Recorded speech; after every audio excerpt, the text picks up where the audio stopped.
¿Qué tal? Buenas noches, bienvenidos a Lo Claro y lo Oscuro del Derecho. Les saluda su amigo José Álvarez Valverde y aquí mi compañero y colega, el licenciado Abelardo Parra Figueroa, titular de su propia firma legal. ¿Qué Bienvenido, tal? licenciado. ¿Qué tal a todos? Buenas noches, amigos y amigas que nos acompañan en este tercer episodio de Lo Claro y Oscuro del Derecho. Como ya saben, este es un podcast que hacemos el espacio para poder tener y entablar una forma de derecho de forma amena, clara, para que ustedes puedan tomar decisiones informadas. Y hoy vamos a tocar un tema bastante importante, bastante trascendental para la sociedad en general y sobre todo la veracruzana, que es la pensión alimenticia. Sabemos que para muchas personas es una necesidad ese tipo de pensiones y vamos a hablar un poquito de en qué consiste, cuáles son sus generalidades y qué se entiende por pensión alimenticia. Así que si gustas tomar la palabra y yo continúo ahorita, licenciado, con muchísimo gusto vamos a explicarles en qué consiste y cuáles son las oportunidades, porque verdaderamente es un área de oportunidad para las personas y que están en un estado donde no pueden allegarse de los recursos necesarios y deben de saber que tienen derecho a este tipo de recursos por medio de una pensión, solicitándola al juez de lo familiar. Muchas gracias por la palabra, José. Vamos a empezar hablando del significado de pensión alimenticia en términos claros. La pensión alimenticia es mucho más que solo alimentos y comida para las personas. Se trata en realidad de garantizar el bienestar integral de una persona que no puede sostenerse a sí misma. Un ejemplo, el de los hijos. No solamente cubre los alimentos, sino también los gastos de educación, médicos y vivienda. Y en sí, aquellos gastos que requiere la persona, ya sea un menor de edad, un mayor de edad, para desarrollarse en el ámbito que sea. Por ejemplo, los mayores de edad tienen derecho a una pensión alimenticia únicamente si siguen estudiando, pero tampoco es viable decir, oye, tengo 30 años, 35 años y sigo estudiando, ¿no? Como muchas personas pasan y creen que tienen derecho a una pensión alimenticia. Una cosa es creer, está a todo dar, pero los creyentes ya sabemos a dónde van, pero la cuestión legal y la jurídica es otra cuestión totalmente diferente. Así es, como bien lo platicamos, la pensión alimenticia es un derecho fundamental que busca garantizar las personas vulnerables tengan un mínimo vital para poderse desarrollar plenamente. Como bien lo menciona el licenciado José, no solamente abarca a menores de edad, también a personas que por su estado de necesidad no tienen medios suficientes para subsistir. Y bueno, hay alguien que aparte pues tiene la obligación, que es el que es conocido como el deudor alimenticia, para que le brinde en este caso ese mínimo derecho para que ellos puedan vivir plenamente. Sí, y como bien lo dijo el licenciado, hay un derecho que se llama derecho al mínimo vital. No sé si ¿has escuchado el derecho al mínimo vital? Sí, no claro. Está reconocido en nuestra Carta Magna, en nuestra Constitución, pero la jurisprudencia lo integró al catálogo de derechos fundamentales. Sí, tocaremos un poco más adelante este tema del mínimo vital, tiene que ver bien con la necesidad y la disponibilidad que tiene el deudor alimenticio para brindar los alimentos. Y bueno, como bien lo dice él, no es un tema que se encuentre jurídicamente reconocido, pero la jurisprudencia sí se encarga de hablarlo más al fondo. Pero bueno, antes de pasar a ello, claro que hay que ver también cómo se calcula la pensión alimenticia. Es un punto bastante importante. A ver, adelante. Sí, claro que sí. Digo, para ello, materia. Gracias. Para esto, obviamente, hay que ver dos cosas importantes que ya lo tocábamos, que es la necesidad del acreedor alimenticio y las posibilidades del deudor alimenticio. Claro. No existe como tal un cálculo en específico, sí queda obviamente a potestad del juez. En este caso pues se ven varios aspectos, ¿no? Los gastos que tiene, por ejemplo, uno en materia de educación, salud, alimentos por sí propio, calzado y esparcimiento para el caso de los menores de edad. Y él, a su vez, el deudor alimenticio aporta cuáles son sus posibilidades de ingresos y sobre ello se hace un balance y se establece un monto de pensión alimenticia fijo. Entonces así tenemos que se revisa de manera general tanto las necesidades del acreedor alimenticio como las posibilidades del deudor alimenticio. ¿Por qué? Hemos sido muy enfáticos en eso.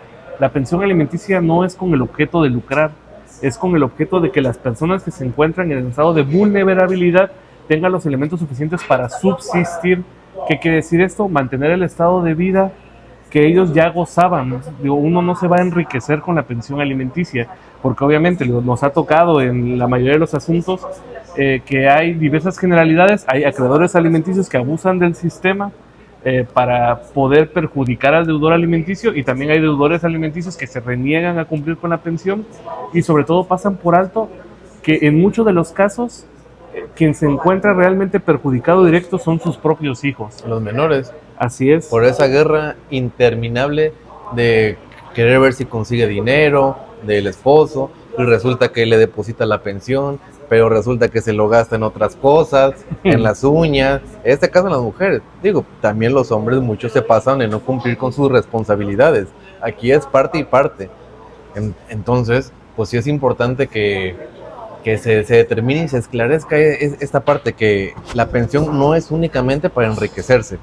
Así es, y sobre ello, y además déjame concluir este punto, sí es importante, obviamente ustedes lleguen a un acuerdo, es lo mejor, en donde se establezca de manera convincente cuáles son las necesidades o qué es lo que se va a cubrir con la pensión alimenticia, y que se adecue obviamente también a las posibilidades del deudor, porque esto facilita demasiado los problemas. Ya lo platicábamos en nuestro episodio anterior, los medios alternativos de solución de conflictos, en donde llegan todos de común acuerdo, se sanciona ante el juez, bueno, lo autoriza y se emite una resolución, y nada más se ejecuta posteriormente ello, pero se hace sin ningún tipo de conflicto, buscando siempre la paridad y el equilibrio entre las partes.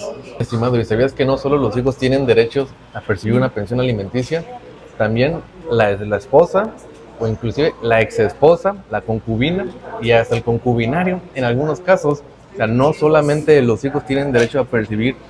Y algo que es muy importante y que le quiero decir a la audiencia también, estamos en octubre, ya casi diciembre, entonces no se vayan a quedar sin su aguinaldo. Pero por favor, si quieren promover con el licenciado Abelardo o con un servidor, con muchísimo gusto nos vamos a encargar también, porque juzgados, acuérdense que se van de vacaciones, no se vayan a quedar sin su aguinaldo.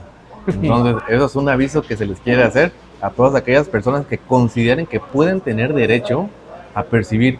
No, que porque mi esposo no se hace cargo, no, que fíjate que el papá de mis hijos, aunque no esté casada. Entonces, cada caso es muy particular, y lo que queremos transmitirle es que no solamente los hijos, sino también parejas, exparejas, concubinas, concubinarios, y hasta pues la maciata, no es cierto, pero pues también puede adquirir algo portándose bien. Es correcto, hermano. De hecho, la ley es muy clara. ¿Qué es lo que tenemos que ver? Que exista la dependencia económica y el estado de necesidad legítima.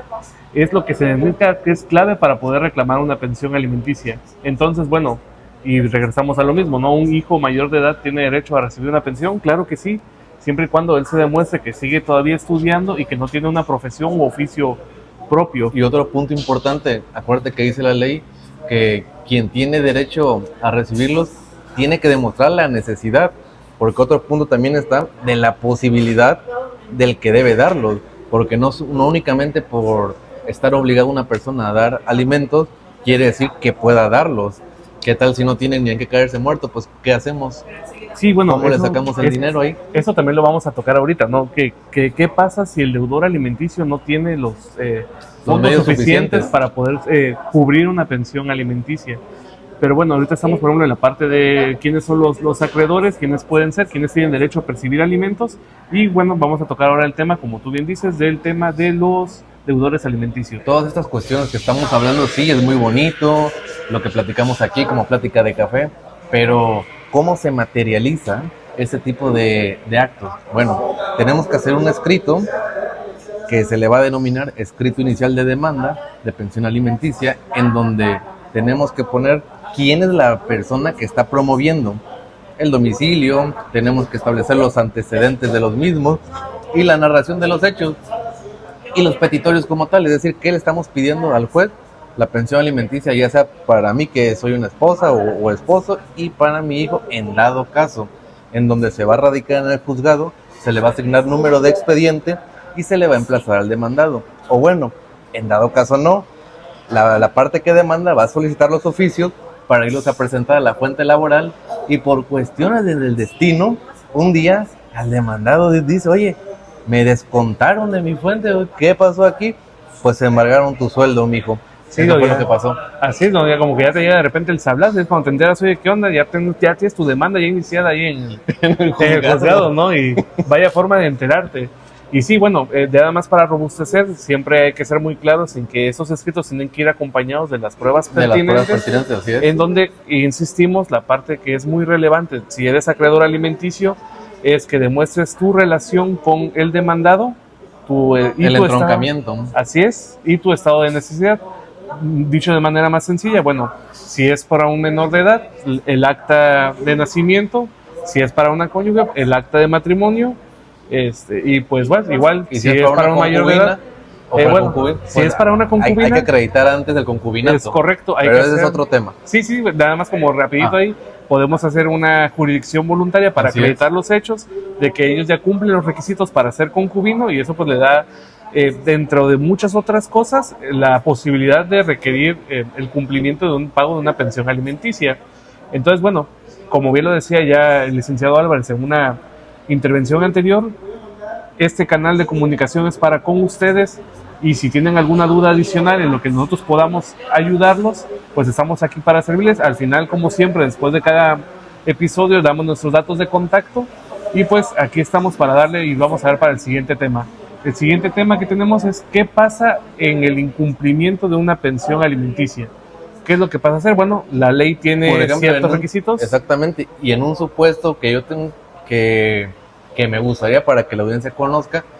No vayas a quemar a nadie. No, para nada. Ya sale una sentencia que lo condenan a tal porcentaje de pensión alimenticia, pero resulta que no tiene empleo, o por lo menos no tiene un empleo formal, y no hay dónde hacerle los descuentos, se esconde esta persona, no tiene cómo pagar. Entonces ahí el estado de indefensión de los acreedores alimentarios es evidente. Ahí, ¿qué es lo que se hace, por ejemplo? Sí, bueno, hay diferentes formas de actuar, ¿no? Como bien lo comentábamos, la ley establece cuál es la forma en la que tú puedes buscar garantizar el pago de la pensión alimenticia.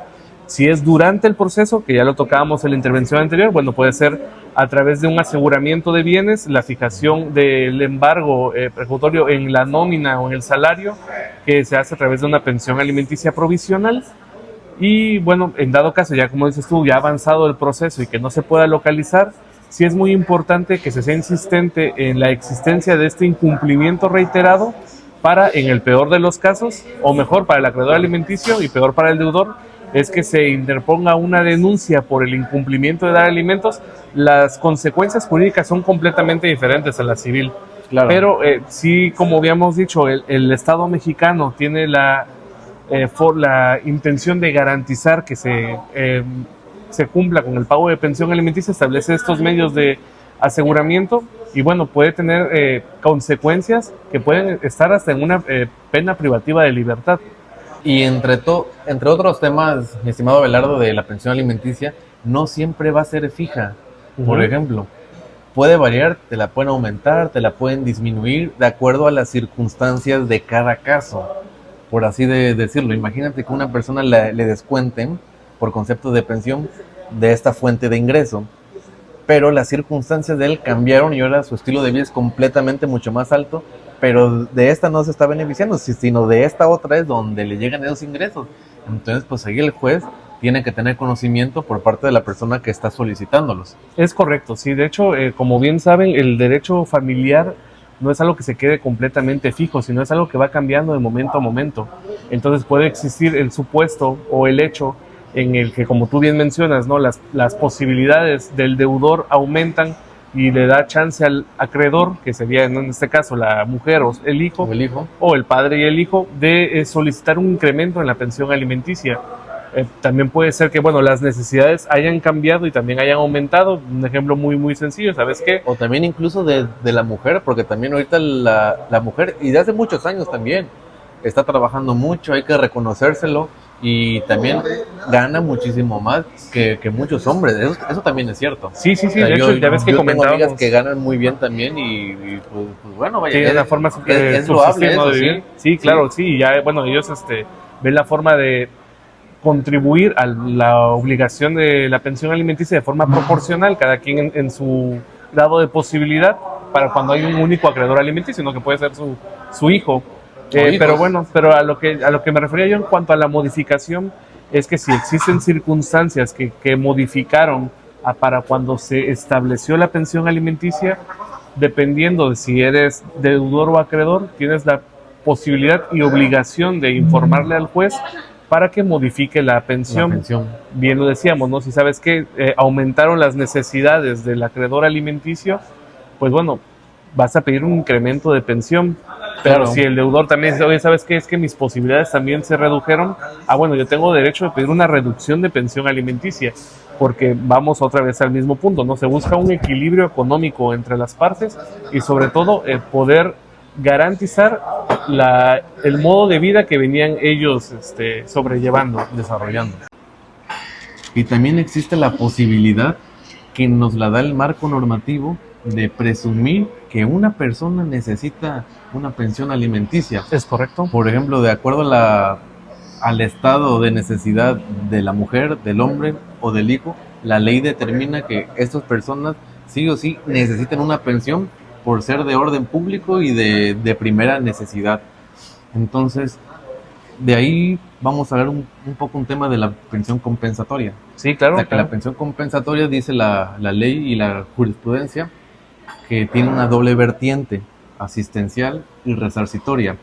Por ejemplo, en el caso de un divorcio, quien necesita una pensión es el hijo, evidentemente cuando sea menor de edad, pero ¿qué pasa en aquellos casos donde la mujer se dedicó preponderantemente a las labores del hogar y por este hecho no pudo desarrollarse en el campo laboral? Hay un desequilibrio totalmente en las circunstancias y la ley dice, como una pensión compensatoria en su aspecto resarcitorio, si tu relación duró 10 años, te voy a establecer una pensión compensatoria por 10 años. ¿Para qué? Para que tengas el tiempo suficiente para poder desarrollarte y continuar con tu vida. Así es, sí, es correcto. Digo, como bien lo dice el licenciado Álvarez, bueno, la pensión compensatoria tiene a buscar este equilibrio económico que no subsistió durante la relación matrimonial, en el caso en específico, y generalmente, como también lo menciona él, es por un tiempo igual al periodo que duró la relación. En un ejemplo claro, si sabes que estuvimos 8 años casados, es muy común que los juzgadores digan, ¿sabes qué? Te voy a dar 8 años de pensión alimenticia compensatoria. Y ya él fijaría la forma en que lo hace, ¿no? Si va a ser también de manera mensual, si va a ser una cantidad única líquida, si es que las condiciones así lo ponen. Pero bueno, repetimos que hemos sido muy constantes en esta parte, y ya en la cuestión que tiene que ver meramente procesal o de tecnicismo en un proceso familiar en donde se esté reclamando pensión alimenticia, es que se aporten los elementos de prueba suficientes para acreditar ese estado de necesidad, ese estado de desequilibrio económico y las posibilidades que tiene el deudor alimenticio para cumplir con esa obligación. Así es, mi estimado amigo. Y creo que con eso terminamos el podcast, tema, sí, claro que sí. El tema. Igual si hay otras preguntas que aquí nos hicieron mira, nos hicieron una pregunta, si quieres, antes de terminar. Esta ya la dijimos. ¿Cómo hacen?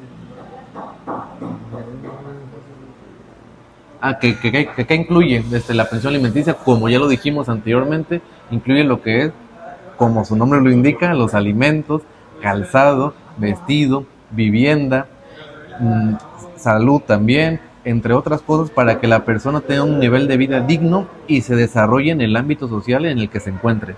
Otra que tuvimos también, que lo hacen muy seguido, es cómo es que calcula el juez la pensión. Bueno, eso también ya lo resolvimos ahorita a lo largo del podcast. Tiene que ver con las necesidades del acreedor alimenticio, que puede ser la esposa, el hijo o el padre, en dado caso que él sea el que tenga la guardia y custodia del menor, y las posibilidades del acreedor alimenticio, que es el que se encargaba de dar el sustento al hogar. Mira, de hecho esa está muy buena, ¿no? ¿Qué pasa si el deudor pierde su empleo? Creo que la tocaste tú también hace rato. Sí, que se quede sin lana para hacerle frente a sus obligaciones. Sí, claro, ahí dependiendo, en algunos casos se ha podido establecer, no es un caso particular en Veracruz, pero que se logre adquirir una suspensión en la obligación de dar alimentos. Es algo que la verdad yo no estoy completamente de acuerdo. ¿Por qué? Porque bueno, la necesidad del menor o de la madre que se está ahí. Así es, está subsistente. ¿Qué es lo que se hace luego? Bueno, a lo mejor una reducción de la pensión alimenticia, pero siempre y cuando se logre satisfacer, insisto, ese nivel de vida que venían ellos llevando. Pero al final del camino se suspendería y la persona que tenga derecho va a pedir una retroactividad, una pensión retroactiva. Sí, si tú contabilizas con una correcta planilla. Oye, ¿sabes qué? Me dejó de cubrir todos estos pagos cuando ya había una pensión provisional fijada, o sabes que ya después de la sentencia una pensión definitiva también cumplió en tantos meses. El juez puede requerir para que cumpla con ese periodo que no ha hecho, generalmente en una sola exhibición, que se hizo la reforma como constitucional 2 años más o menos, ¿no? Y también la reforma general de los derechos de niñas, niños y adolescentes. Y bueno, ha dado la potestad a cada uno de los estados que hagan su implementación. Para el caso de Veracruz, el mes pasado apenas se ya estableció los lineamientos sobre los cuales se va a crear el sistema de estadística para que los acreedores alimenticios informen al juzgado. Y bueno, de hecho también el procedimiento puede ser de oficio. El juzgador, dentro del catálogo de expedientes que tiene donde esté reclamando una pensión, él puede determinar si se ha incumplido por un periodo de más de 90 días y va a requerir al acreedor si el deudor ha cumplido o no. Si no contesta, bueno, se va a entender que el acreedor sí se da por satisfecho de la obligación, pero si contesta que no, le va a dar entonces ahora vista al deudor para que cumpla con esa pensión alimenticia, y si no lo hace, bueno, ahora sí va a proceder al registro en el registro nacional, valga la redundancia. ¿Y qué repercusiones tiene, no? Bueno, dentro de las repercusiones que están, prácticamente como que te queman ya ahí. Además, no, vas a estar ahí en un registro que va a ser público, de hecho, y bueno, te va a impedir que puedas competir para un cargo de elección popular. Te va a impedir igual que puedas generar algunos derechos, como por ejemplo adquirir una licencia de conducir, que puedas pedir tu pasaporte. Básicamente vas a estar fichado de que tú eres una persona... Y sí repercute en tu esfera jurídica, porque se te limitan algunos derechos civiles y políticos. Y sí, de hecho hay algunos estados en donde si tú quieres contraer matrimonio se va a pedir un informe o una constancia de que no eres una persona que incumple con la carga alimentaria. Pues sí, ya para ver si eres viable para ser padre de familia, porque sí, imagínate. Si ya el antecedente está que no quieres aportar para tu familia, pues ¿qué le espera a la futura esposa, no? Y fíjate, pues hasta luego. A mí en experiencia una vez nos cayó un asunto internacional en el que en los requisitos que tenían para contraer matrimonio precisamente era ese, ¿no? Que no tuviera ninguna obligación pendiente en cuestión alimentaria si es que tenía hijos, para que no se viera que los iba a dejar en un estado de indefensión. Obviamente por cuestiones de privacidad, bueno, no digo los nombres ni un poco más de información respecto del cliente, claro, para que pues no se sienta ahí vulnerado. Pero bueno, sí fue algo interesante. Obviamente tuve que estudiar esa legislación también, que está más avanzada. No es un país que esté, a lo mejor yo creo que económicamente más desarrollado que México, pero su legislación sí era un poco más impositiva sobre ese aspecto. Ese aspecto en particular. Y bueno, ya si no tenemos nada más que platicar, pues con esto cerramos el episodio. Esperamos que la información, como siempre, le haya sido útil. Ya saben, las redes sociales del licenciado José Álvarez. José.alval y lic.alval en Instagram. Y mi número celular 2292-644901. Ahí pueden echarme un mensaje, o mejor mensaje, sí, porque llamadas de números extraños no contesto. Y con muchísimo gusto les vamos a dar No contesto números de Coppel ni nada de eso. No, eso ya me tienen hasta la madre. Pero con muchísimo gusto los vamos a atender y a que nos visiten en nuestra oficina, y con muchísimo gusto le damos la asesoría que requieran para su caso en particular, y para que cobren pensión en diciembre. No se queden sin su aguinaldo. Repito. Y sí, bueno, y por mi parte, ya saben, me encuentran en Facebook como Abelardo Parra Figueroa, así también me encuentran en Instagram, Abelardo Parra Figueroa, y también tenemos la página en Facebook de Pargón Abogados. Además tenemos nuestro canal de YouTube, en donde estamos subiendo los videos completos y los shorts de lo blanco y lo oscuro del derecho, y bueno, los invitamos a que se suscriban siempre para que formen parte de esta comunidad. Y bueno, mi número móvil también, ya aprovechando, es 2297-710066. Aparten sus citas, aquí estamos para servirles, y pues eso es todo. Bueno, y el próximo tema, ¿no? Ya tuvimos por ahí, vamos a tener otro invitado especial, ya platicamos con él, va a ser temas fiscales, no me dijo muy bien todavía qué tema íbamos a tocar, pero bueno, les va a fascinar la persona, y como siempre, ya saben, buscando pura calidad en los invitados. Pura personalidad para ustedes. Pero bueno, eso es todo, hermano, nos despedimos, que tengan muy buena noche, hasta luego. Buenas noches.